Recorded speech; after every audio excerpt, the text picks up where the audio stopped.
name is Lorenzo Fusi. I'm the artistic director of Open Eye Gallery, and we have an exhibition planned opening on the 7th of December 2013. The title of the exhibition is The Piers from Here, and includes the work of two artists who use photography as their medium, Alvin Baltrop and Gordon Matta-Clark. The exhibition is a retrospective look at a phenomenon which occurred during the 70s and took place in New York, as it happens in many harbor cities. One of the areas which was first affected by the processes of deindustrialization was the dismantling of all of the infrastructure facing the waterfront in relationship to maritime transport. I guess the oil crisis of the 60s really has been the first step towards the abandonment of the piers in New York, and then it consolidated over the 70s. Now we have to think about New York as a very different environment from the one we look at nowadays. So the areas of the equivalent of the Docklands in Liverpool, and that's where Open Eye enters into play. It was pretty much a no man's land. The first people to start reappropriating the area happened to be the gay community and sadomasochistic lovers, in fact. And of course there was petty crimes, there were drug smugglings, there were drug dealing, of course, also sort of criminalities, which interestingly enough, they were associating and disassociating with the gay community, which found in the piers an ideal site for expressing their own sexuality. The two artists invited to present their work in Liverpool, they both engage with the area of the piers by means of their work. Alvin Baltrop is a pure photographer, a street photographer, I guess, black, gay, and he had been documenting for over 10 years all forms of interaction, of human interactions, including sexual intercourse on the piers. Whilst Gordon Matta-Clark, his background was more that of an architect, although he never really became a practicing architect.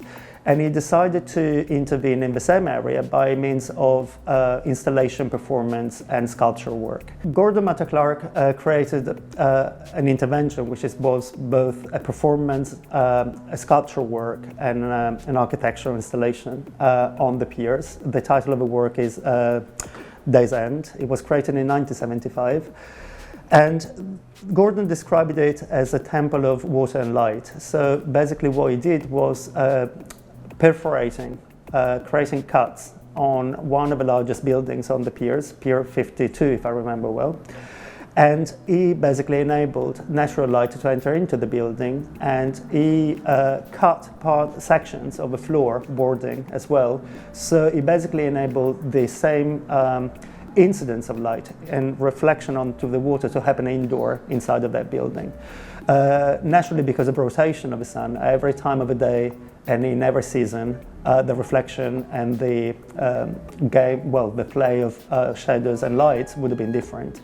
So creating always a different sensorial experience inside of the space. As I was saying, Alvin, who was pretty much disengaged with what Gordon was doing, simply happened to use as a background Day's End in several of his photographs. So the exhibition at Open Eye Gallery starts the journey from Day's End, and then through the set of photographs created by Baltrop with Day's End on the background, enter into the work of Alvin Baltrop. I think that the two artists, they have a completely different approach to what the gay community which was there at the time. Whilst Gordon was actually more interested in the urban space and the idea on how a space which was stigmatized could have been reclaimed by the overall population, by all of the New Yorkers. Alvin was actually interested in the experience of the gay community there. And in a way, it would have not happened if the other had been taking place. And that's where I think that the notion of gentrification enters into place. The real only inhabitants of the piers in the 70s, after the advent of the AIDS crisis in the early 80s, was really like, as I said, the gay community, which found in that area of abandonment a space for freedom.